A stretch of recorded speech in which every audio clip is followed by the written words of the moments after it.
Bonjour, bienvenue dans cette nouvelle émission Croix de Neuf. Aujourd'hui, je reçois Madame Karine Thérèse, que vous avez connue lors de ces dernières élections, puisqu'elle a été dans le sud, les élections législatives, bien sûr, du mois de juillet. Bonjour Madame Thérèse, comment ça va? Bonjour Mano, bonjour à tous, je vais très bien, merci. Je vois ça, sourire radieux, en pleine forme. Merci. Vous n'avez pas subi, après tout ça, vous êtes toujours en forme comme ça? Ça ne vous a pas fatigué?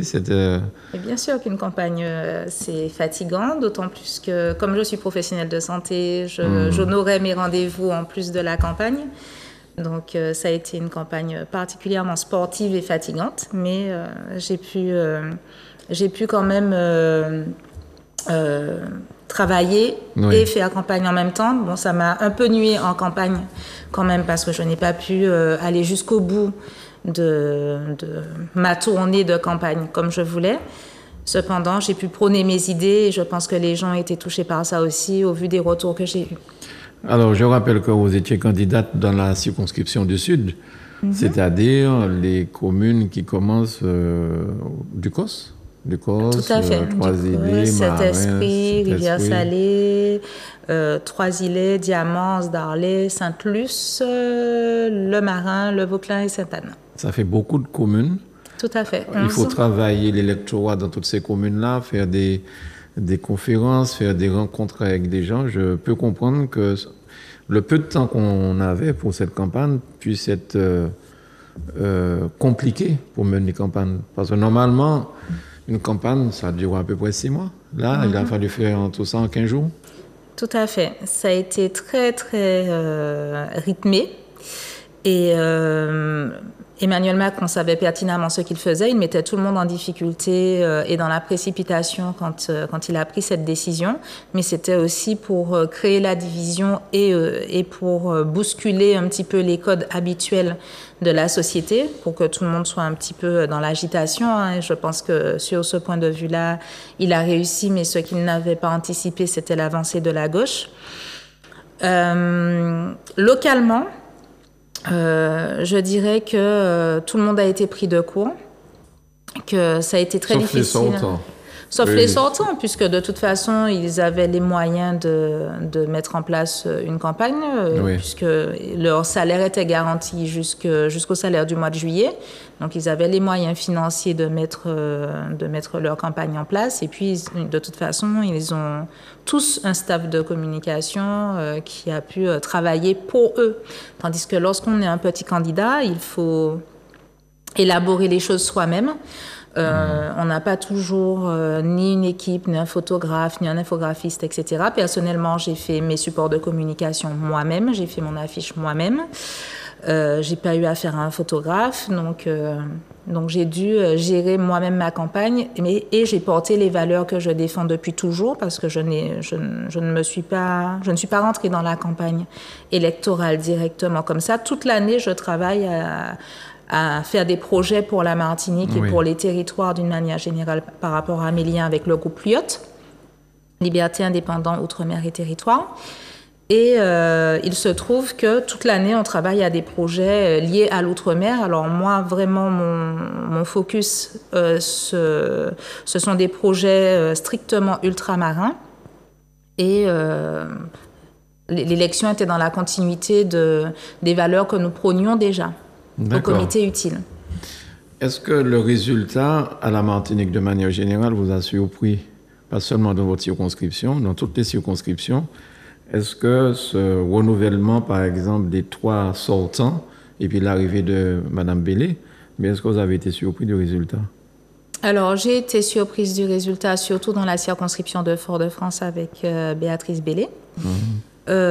Concernant les 3 sortants, je dirais que Giovanni William et Marcelin Nadeau ont une aura en Martinique et donc je comprends leur réélection. Je comprends un petit peu moins pour le député sortant du Sud, pour lequel on sait que ça fait une quinzaine d'années qu'il est parlementaire, parce qu'il a été aussi assistant parlementaire d'Alfred Marie-Jeanne avant d'être hissé au rang de député. Et malheureusement, les gens ont voté pour la continuité de l'inefficacité, à mon sens, parce que j'ai pris la peine de dénoncer que l'opération marketing politique dont il use habituellement, au détriment de l'efficacité politique. Et pour moi, ça prend tout son sens quand on parle. Certes, on parle, mais quand ce n'est pas suivi d'action, quand on n'est pas présent sur la fonction que l'on occupe, je trouve ça un peu dommage. Alors, est-ce que lorsqu'on est, j'aime pas le terme petit candidat, est-ce que lorsqu'on se lance comme ça en politique et qu'on n'a pas un parti derrière soi, parce que là on parle de M. Nilor qui a le PIA derrière lui, qui a PIA, qui a la France Insoumise. Il a la France Insoumise et PIA avec lui. Et avant ça, il y avait M. Marie-Jeanne qui lui a permis d'arriver là où il est. Si on regarde d'autres candidats, Marcelin Nadeau, pareil, hein, il est co-président de PIA, la France Insoumise aussi, le nouveau Fonds populaire en France. Enfin, toutes ces personnes-là bénéficient, ainsi que M. William d'ailleurs, toutes ces personnes-là bénéficient du rouleau compresseur des grands partis. Alors, comment faire émerger de nouveaux candidats, à votre avis? Alors, je pense que les responsabilités sont partagées. Je pense que les médias ne mettent pas forcément en valeur la jeunesse. La jeunesse qui, elle aussi, a une vision pour la Martinique et la jeunesse qui, elle aussi, se retrouve découragée par des initiatives perpétuelles pour se positionner et dont les initiatives sont très souvent sabotées, pas forcément par les médias même, hein, mais le manque de visibilité médiatique contribue à l'inefficacité des nouvelles générations pour se positionner tout court, hein, pas forcément s'imposer, mais se positionner. Quand les médias, eux aussi, se positionnent de façon à qualifier les petits candidats de petits candidats, voilà, je ne vais pas rappeler qu'il y a une journaliste qui a dit que M. Nilor n'aurait aucune difficulté pour se faire réélire. Ça aussi, à l'annonce des candidatures, ça résonne, bien sûr, même inconsciemment dans l'inconscient, enfin dans l'intelligence collective. Donc ça le positionne déjà comme prédominant, alors qu'en fait, qu'est-ce qu'il a fait, quel est son bilan, même sur 12 ans, et quels sont ses projets. Moi, je m'interroge. Et je m'interroge aussi sur la capacité de certaines personnes à promettre des choses que l'on a vues arriver depuis très longtemps, même à l'époque où M. Marie-Jeanne était encore en fonction. Et on promet, les résultats ne sont pas là. Et malgré ça, par habitude peut-être, par affection aussi, hein, parce que M. Nilor semble très sympathique, il va serrer des mains, il est gentil, etc.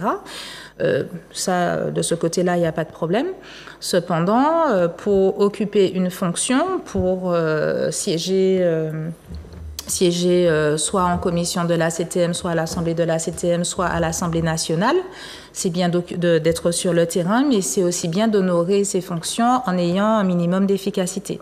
Et c'est ce que l'ensemble de la jeunesse martiniquaise, en boycottant aussi, parce que je suis aussi connectée au milieu associatif et au milieu militant, c'est ce qui m'est remonté comme information. Les gens sont dégoûtés du milieu politique, préfèrent boycotter les votes, donc l'abstentionnisme, plutôt que de contribuer à un système qui leur déplaît, alors que c'était aussi le moyen pour eux d'exprimer leur mécontentement et leur manque de représentation au travers de cette élection. Lorsqu'on réfléchit à ça, beaucoup de personnes qui se présentent aux élections sur leur propre nom, sans être adhérents à un parti, généralement, c'est compliqué pour eux de se faire un nom et de réussir. Parce que je reviens sur ça. Pendant toutes les personnes qui ont été élues avec M. Alfred Marie-Jeanne, par exemple, c'était parce que M. Alfred Marie-Jeanne était tête de liste. C'est pas sur leur nom qu'ils ont réussi. Parce qu'une fois que M. Marie-Jeanne a laissé la politique, on voit bien que des gens qui appartenaient au MIM, là, ils disparaissent au fur et à mesure parce qu'il y a plus le leader qui les pousse vers le haut. Mais est-ce que la population est consciente de ça et qu'est-ce que la population reproche à de jeunes candidats ou encore à la politique? Je ne pense pas que la population ait grand-chose à reprocher à de jeunes candidats parce qu'il faut que les jeunes candidats, de toute façon, prennent place au fur et à mesure pour faire leurs preuves. S'ils n'occupent pas de fonction, ils n'auront jamais l'opportunité de faire autre chose. Je pense que dans l'historique, nous avions de grands penseurs, nous avions des personnalités charismatiques et intègres. Pas toujours, mais quand je dis intègre, je pense particulièrement, par exemple, à Aimé Césaire, qui lui était obsédé par l'idée de porter son peuple et non de profiter de son éclat personnel, de son ego pour briller ailleurs. Et je pense que de ce point de vue-là, on a perdu beaucoup en le perdant. On a perdu beaucoup aussi parce qu'il a été une source d'inspiration, mais malheureusement, la société a continué à fonctionner comme si on avait de grands penseurs et pas forcément comme si on pouvait penser par nous-mêmes. Et au lieu de voter pour des valeurs et pour des projets, on a pris l'habitude génération après génération parce que tellement connaître lui, serrer dans même moi ses cousins, voisins, parrains, marraines, tel, etc. Et malheureusement, le fait de voter pour des gens et non pour des valeurs et non pour des projets, ça nous a ralenti dans nos capacités de développement, ça a découragé beaucoup de personnes qui avaient l'énergie pour bien faire à la Martinique. Il y en a beaucoup qui sont partis. Il y en a beaucoup avec qui, au comité utile, nous sommes en lien, parce que nous sommes une communauté d'ultramarins et on travaille ensemble pour des projets pour tout l'outre-mer, pas que forcément pour la Martinique. Faut savoir qu'il y a environ 1 million d'ultramarins dans l'Hexagone et qu'il y en a partout ailleurs. Il y en a bien entendu aux États-Unis, à l'étranger en général. Donc nous sommes une grande communauté d'ultramarins qui commentons les actualités, qui proposons des solutions. Mais tant que le peuple ne sera pas prêt, on aura la société que l'on mérite. Alors, concernant ce qui se passe maintenant en France, en métropole, là, tout le monde parle de Mélenchon Premier ministre. Mais est-ce que Mélenchon est en mesure d'être Premier ministre? Parce que là, tous les blocs qui sont là sont à peu près le même nombre de personnes. Ça devient, me semble-t-il, quelque chose de compliqué à gouverner la France. Et le Premier ministre et les gens qui ont été élus là cette fois, est-ce qu'ils ne risquent pas, puisqu'il faut attendre 1 an avant une autre dissolution, est-ce qu'il n'y aura pas une autre dissolution en juin de l'année prochaine pour recommencer? Parce que ce sera ingouvernable. Qu'est-ce que vous pensez de... Alors, j'ai entendu beaucoup de commentateurs parler de tambouille, d'arrangements, de choses indécents même. Alors, ce que d'abord j'ai envie de dire aux Martiniquais et aux Martiniquaises, c'est que on n'est pas exactement dans une démocratie. Nous avons le scrutin, qui est un processus démocratique, mais on est dans un modèle républicain, c'est-à-dire que l'on remet des responsabilités à des personnes qui nous représentent et ce sont ces personnes qui prennent les décisions, d'où la nécessité de bien réfléchir à la représentation que l'on veut de nos intérêts. Ça, c'est une première chose. Deuxièmement, M. Mélenchon ne fait pas l'unanimité, ne serait-ce qu'à la France insoumise. Il y a certaines personnes qui sont mélenchonistes et d'autres non. Et dans le nouveau Front populaire, il n'y a pas que la France insoumise. Il y a des écologistes, il y a des socialistes, il y a des divers gauches. Donc, il faut tenir compte aussi des appointances de chacun. Et là, ce sont des décisions de personnes. Ce ne sont pas des décisions d'électeurs, ce sont des décisions de personnes. C'est ça. Ouais. Donc, c'est pour ça que j'ai recontextualisé par rapport à la démocratie stricte que l'on essaie de nous faire miroiter et au caractère républicain de la réalité. Ça m'étonnerait fort que Jean-Luc Mélenchon soit le Premier ministre. Premièrement parce qu'on sait que son tempérament fort est incompatible avec la façon de fonctionner d'Emmanuel Macron et c'est quand même lui qui choisit. Il n'est pas impossible que, suite aux coalitions qui sont en train de se mettre en place, parce qu'on n'en parle pas suffisamment, mais c'est maintenant que les coalitions se mettent en place. C'est maintenant que les partis, on s'est dit, bon, celui-là a besoin de gagner, il fait alliance avec celui-là, etc. C'est pas pour ça qu'on en a voté pour lui. Mais c'est maintenant que les gens sont élus, que vraiment que l'échiquier se met en place. Et dans ce contexte-là, pour le moment, on est sûr de rien. Vraiment, on est sûr de rien. Parce que même s'il y a le nouveau Front populaire, pour travailler avec les membres du groupe Lyot et Lyot est centriste, je peux vous dire que l'arc républicain s'est travaillé ensemble. Ce que j'appelle l'arc républicain, quand vous regardez l'hémicycle, vous avez l'arc républicain, l'extrême gauche par ici, l'extrême droite par là, et tout ce qu'il y a entre les deux, c'est l'arc républicain.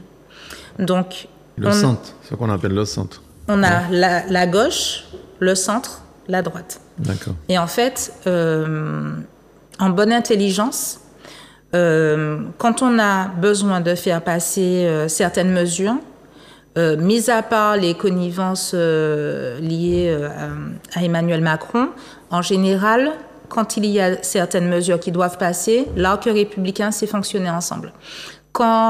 Alors, pour resituer pour les téléspectateurs ce que représente Lyot, Liberté, Indépendants, Outre-mer et Territoires, c'est un groupe parlementaire et non un parti qui valorise les décisions spécifiques au territoire, c'est-à-dire la décentralisation des pouvoirs de l'État pour que les territoires puissent être de plus en plus autonomes et puissent gérer les crises eux-mêmes. D'ailleurs, si les projets de Lyot avaient été mis en place avant le Covid, on n'en serait pas là. C'est une parenthèse que je referme. Mais il y a des crises successives. Il y en a bien d'autres qui nous attendent. Là, on est dans une crise politique, mais il y en a d'autres qui nous attendent avec le contexte géopolitique, avec le risque d'attentat, les problèmes de sécurité, le risque de rentrer en guerre. Bref, l'arc républicain a plus de capacité de s'entendre pour mettre en place un certain nombre de mesures. Et à mon sens, si dans l'arc républicain, on trouve un représentant qui peut permettre de créer une coalition globale, on pourra trouver une sortie de crise quant au choix d'un gouvernement auprès d'Emmanuel Macron.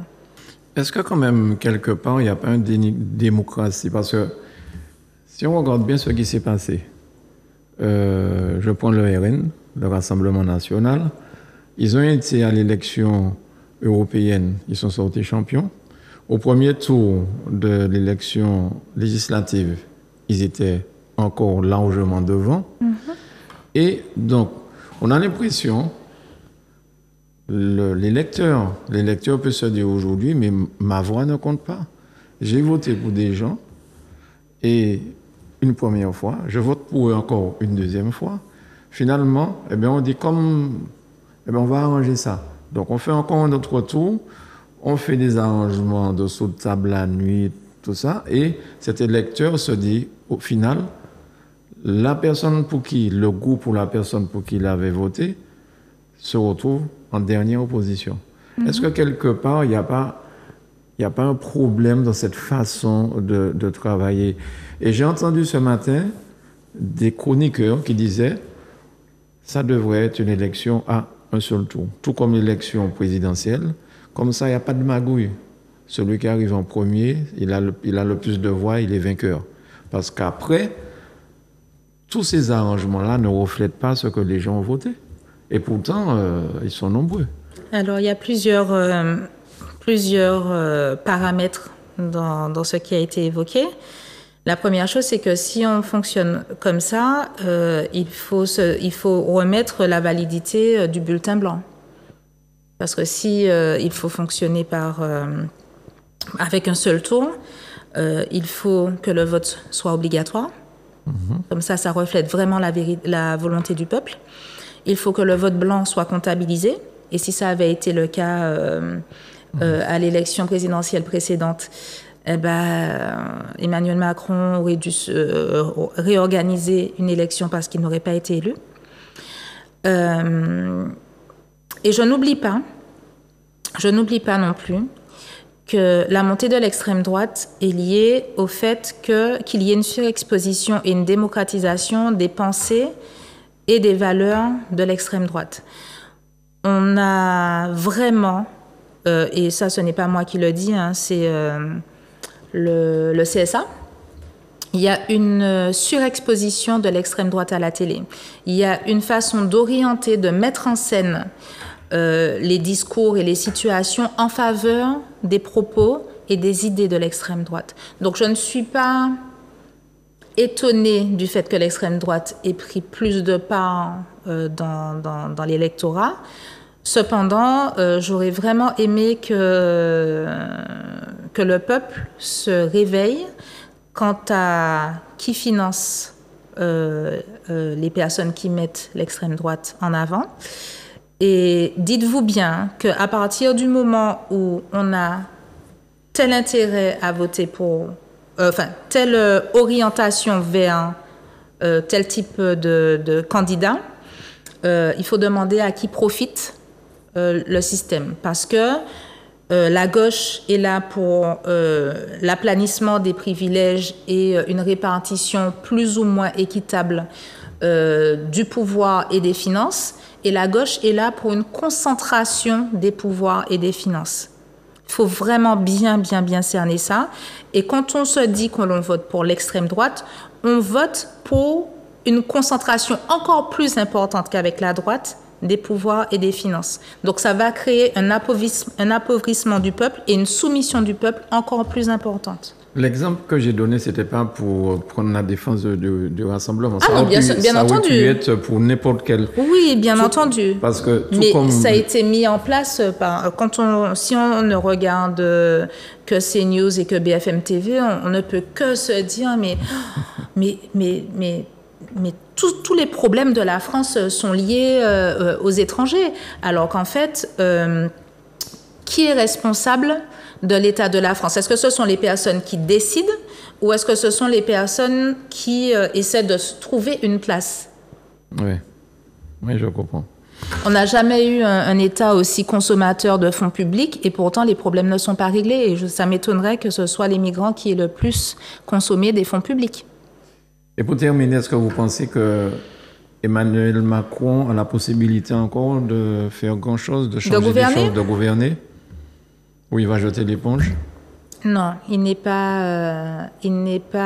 pas le profil pour jeter l'éponge. Je pense qu'il va user de stratégies et de privilèges comme il l'a fait précédemment, hein, parce qu'on a su que, par exemple, Babette de Rosière a été contactée pour avoir des privilèges si elle acceptait tel ou tel compromis. Un poste de ministre ou de préfet. Ou de préfet en Guadeloupe.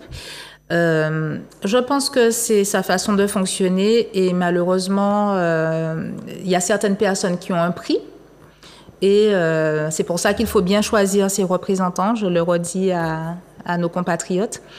Je pense que chaque personne a un prix et qu'il faut faire très attention à qui on choisit par rapport aux compromissions.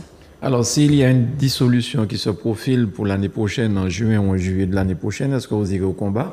Et est-ce que dès maintenant, vous allez continuer à parcourir le terrain martiniquais pour porter la bonne parole?